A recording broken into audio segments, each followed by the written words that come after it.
الحمد للہ وکفی وسلام علی عبادہ الذین اصطفی۔ 19واں پارہ سورہ الفرقان، آیات مبارکہ 42 اور اس کے بعد۔ اس آیت شریفہ کے الفاظ مبارکہ کے معنی توفیق الہی سے بیان کیے جا چکے ہیں۔ بامحاورہ ترجمہ اللہ کی توفیق سے سنتے سناتے ہیں، اور پھر اس کے بعد اس کے بارے میں کچھ عاجزانہ گفتگو انشاءاللہ الرحمن کی جائے۔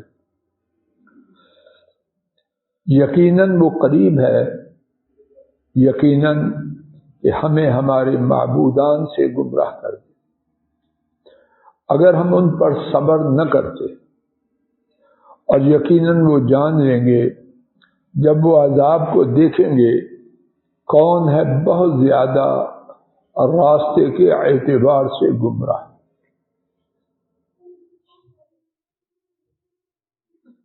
مشرکین رسول کریم صلی اللہ علیہ وسلم کے بارے میں یہ بات کہہ رہے ہیں کہ ان کی بات اس قدر زوردار، مؤثر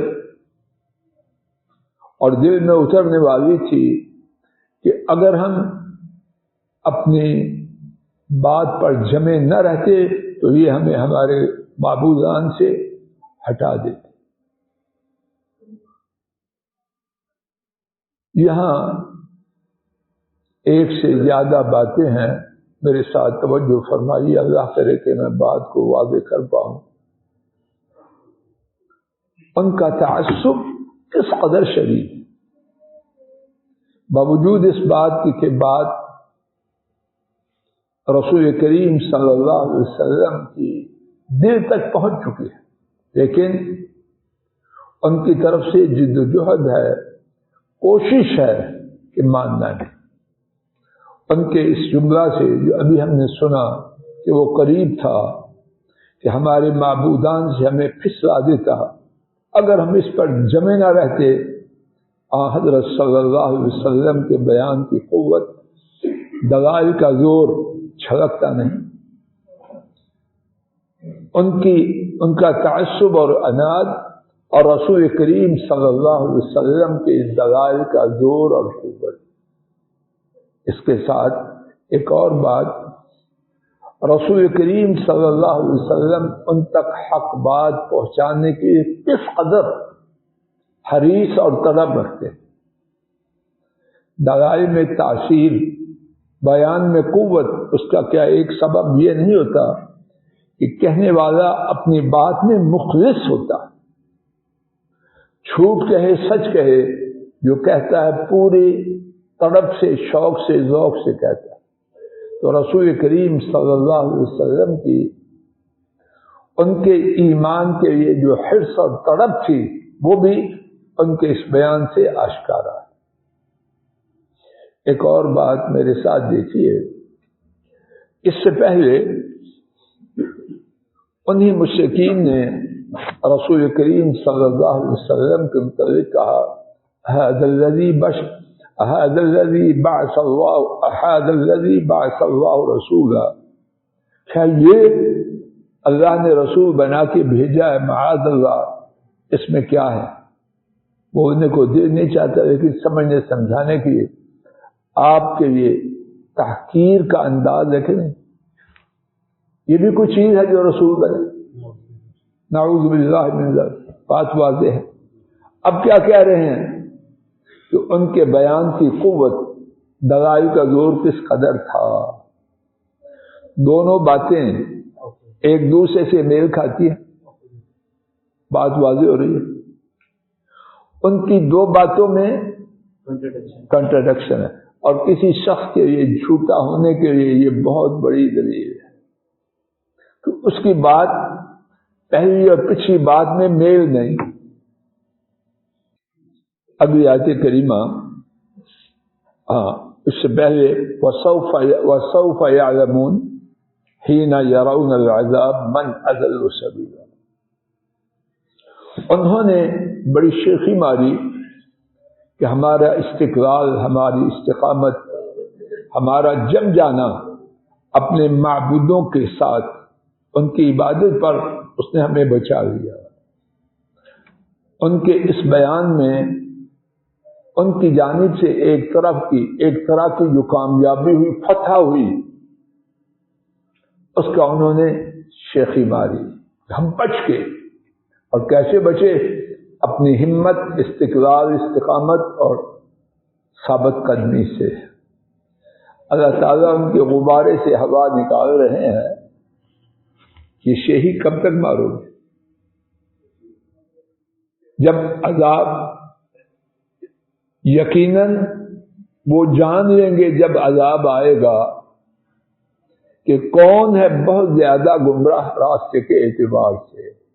یہ شیخی بگاڑنا بالکل عارضی ہے، اور یہ عذاب دنیا میں بھی آ سکتا ہے، آخرت میں بھی، اور دونوں میں بھی۔ یہ انہوں نے جو شیخی بگاڑی ہے کتنی دیر کے لیے ہے؟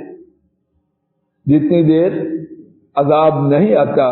جب عذاب آ جائے گا تو سارا کچھ دودھ کا دودھ، پانی کا پانی ہو جائے گا، اور ان کو پتہ چل جائے گا کہ ان یہ کامیاب ہوئے یا برباد ہوئے۔ أَرَأَيْتَ مَنِ اتَّخَذَ إِلَٰهَهُ هَوَاهُ أَفَأَنتَ تَكُونُ عَلَيْهِ وَكِيلًا؟ کیا آپ نے دیکھا اس شخص کو؟ کیا رأیت دیکھا؟ من اتخذ، اس شخص کو جس نے بنایا، الہہ اپنا معبود، ہواہ اپنی خواہش۔ افانت، کیا، فی پس، انت آپ، تکون علیہ وکیلا، ہوں گے اس کے ذمہ دار۔ بامحاورہ ترجمہ، کیا آپ نے اس شخص کو دیکھا جس نے اپنی خواہش کو اپنا معبود بنایا؟ کیا پس آپ اس کے ذمہ دار ہوں گے؟ مشرکین کی گمراہی، اس کا سبب ایک تو وہ بیان کیا جا رہا ہے، دوسرا نبی کریم صلی اللہ علیہ وسلم کی ذمہ داری کی حدود کو واضح کیا جا رہا ہے۔ ان کی گمراہی، اس کا سبب کیا ہے؟ کہ وہ اپنی خواہش کے بندے ہیں، جو دل میں آیا سو کر دیا۔ نگاہ جمائی آیت کریمہ پر، کیا آپ نے دیکھا اس شخص کو جس نے اپنی خواہش کو اپنا معبود بنایا؟ ان کی گمراہی، ضلالت، کفر، شرک، اس کا سبب کیا ہے؟ کوئی دلیل، کوئی حجت، کوئی برہان، کوئی شواہد نہیں۔ اس کی بنیاد کس پر ہے؟ انہوں نے ایسا کرنا چاہا اپنی خواہش پر۔ اور یہاں یہ بات میں آپ ہمیشہ کے لیے یاد رکھیں، اپنی خواہش کی پیروی کرنا، قطع نظر کہ وہ شریعت کے مطابق ہو یا مخالف، اخلاق کے منافی ہو یا مناسب، یہ کن کا طریقہ ہے؟ مشرکوں کا طریقہ، اہل اسلام کا نہیں۔ کیا ہمارے ہاں، ہم ہی میں سے، اللہ کرے کوئی بھی نہ ہو، ایک بڑی تعداد ایسے نہیں، پوچھو کیوں کیا ہے؟ بس میرا دل کیا، اور وہ سمجھتے ہیں کہ دل کیا یہ سپریم لا ہے، یہ سب چیزوں سے بلند، حتیٰ کہ رب کی شریعت کے بھی اوپر۔ یہ سوچ مشرکوں کی ہے، اہل ایمان کو یہ بات زیبا ہے۔ نبی کریم صلی اللہ علیہ وسلم نے بھی اپنی خواہش کی پیروی کو ان چیزوں میں شمار کیا جو انسان کو تباہ و برباد کرنے والی ہے۔ امام بحقی نے سیدنا ابو ہریرہ رضی اللہ عنہ سے روایت کیا، نبی کریم صلی اللہ علیہ وسلم نے فرمایا، تین باتیں نجات دینے والی ہیں اور تین باتیں ہلاک کرنے والی ہیں۔ پھر ان 3 باتوں کو بیان کیا جو نجات دینے والی ہیں، پھر ان 3 باتوں کو بیان کیا جو ہلاک کرنے والی ہیں۔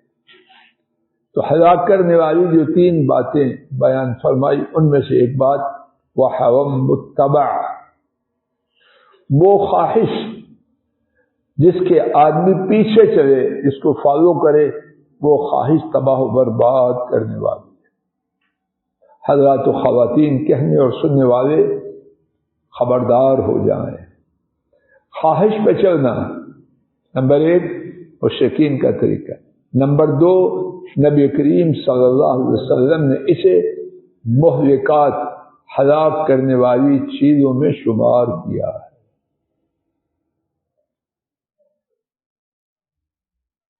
افانت تکون علیہ وکیلا، اس میں ایک سے زیادہ باتیں ہیں۔ ایک بات تو یہ ہے کہ نبی کریم صلی اللہ علیہ وسلم کی ذمہ داری کے دائرہ کی حد بندی کر دی گئی ہے۔ آپ کا دائرہ کیا ہے؟ دین کا پہنچانا۔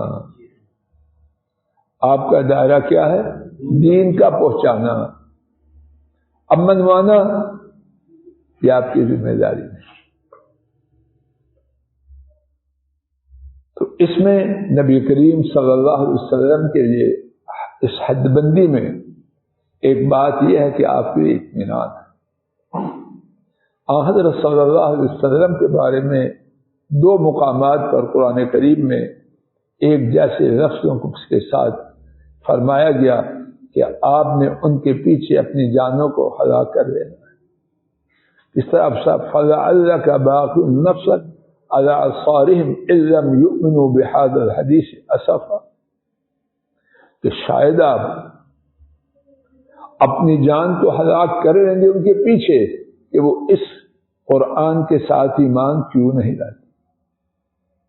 2 مقامات پر یہی بات، اور دیگر الفاظ کے ساتھ اللہ جانے کتنے مقامات پر۔ فَلَا تَذْهَبْ نَفْسُكَ عَلَيْهِمْ حَسَرَاتٍ، اپنی جان کو حسرت کرتے ہوئے ان کے پیچھے ہلاک نہ کر لینا۔ تو نبی کریم صلی اللہ علیہ وسلم کافروں مشرکوں کی ہدایت کے لیے شدید طلب رکھتے تھے، یہاں تک کہ خدشہ تھا کہیں آپ اسی غم میں اپنے آپ کو ہلاک نہ کریں۔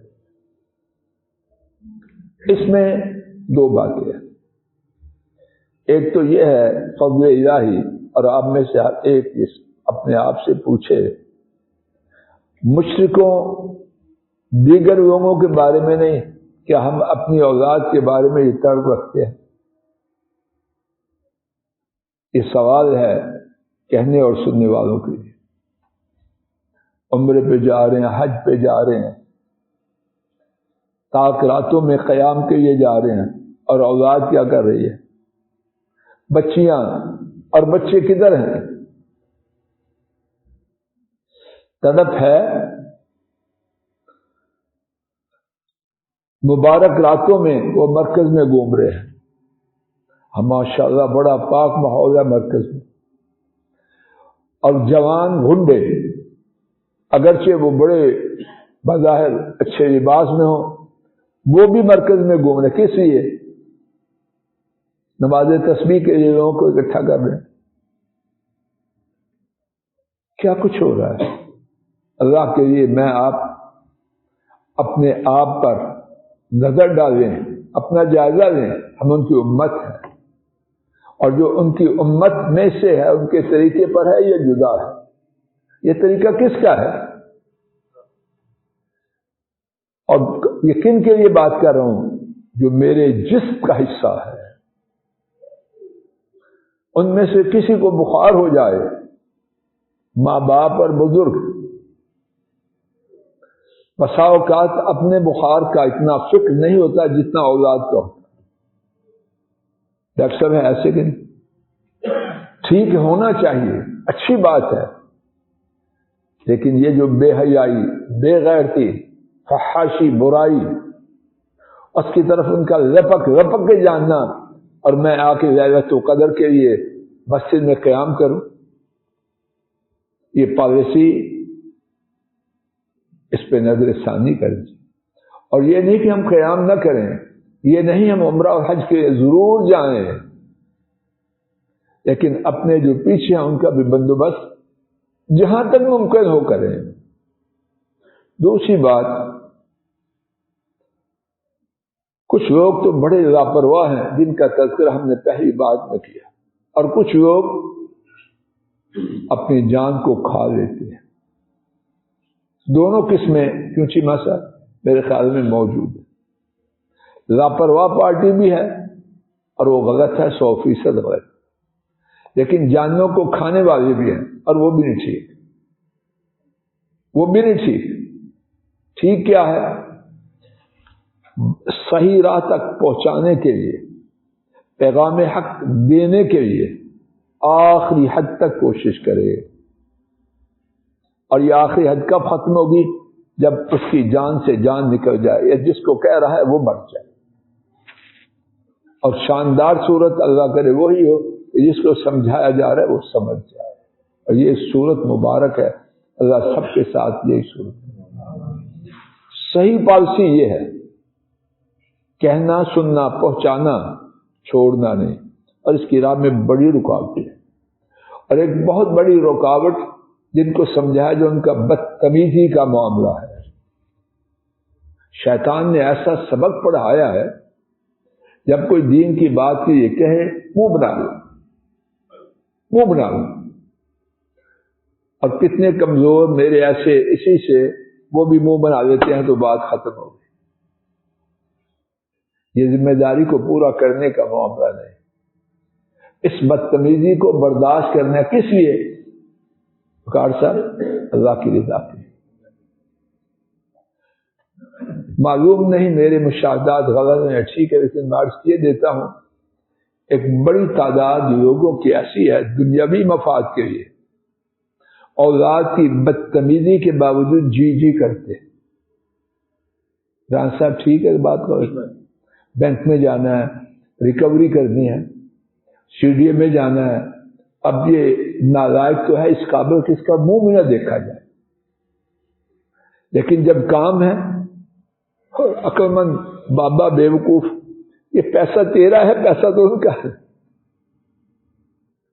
قبر میں یہ جانا کسی نے H11 میں. جب دنیاوی مفاد ہو تو اس کی بدتمیزی کو، گندے طرز عمل کو برداشت کرتا ہے، یہ کی کرا. اور جب دین کی بات ہو، اگر اس نے منہ موڑا اس نے موڑ. جو بات میں سمجھا ہوں غلط تو مجھے سمجھا کے جانا.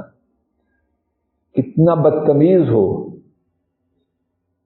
بیٹا بیٹی پوتا پوتی نو، دین کی بات کہنا نہیں چھوڑ. میری عزت کیا چیز ہے؟ میری عزت بڑی چیز ہے یا دین بڑا چیز ہے؟ جب نماز ٹوٹتی ہے تو دین باقی رہتا ہے. تو دین کا باقی رکھنا کہ نماز پڑھی جائے وہ زیادہ قابل احترام ہے، یا میں ادب و احترام کے جملے سنو وہ زیادہ اللہ کرے کوئی بے بدتمیزی نہ رہے گھروں میں. لیکن اللہ کا دین میری اور آپ سب کی ذاتوں سے بلند ہے. اللہ کے دین کے لیے یہ توہین بھی برداشت صاحب کرنی چاہیے. اس میں ایک اور بات جس کی طرف میں وقت ہو چکا، وہ دوسری بات ہی سے انشاءاللہ کل کے سبق کا آغاز کیا جائے گا. وصلی اللہ تعالی علی خیر خلقہ وعلی آلہ واصحابہ واہل بیتہ واتباعہ الی یوم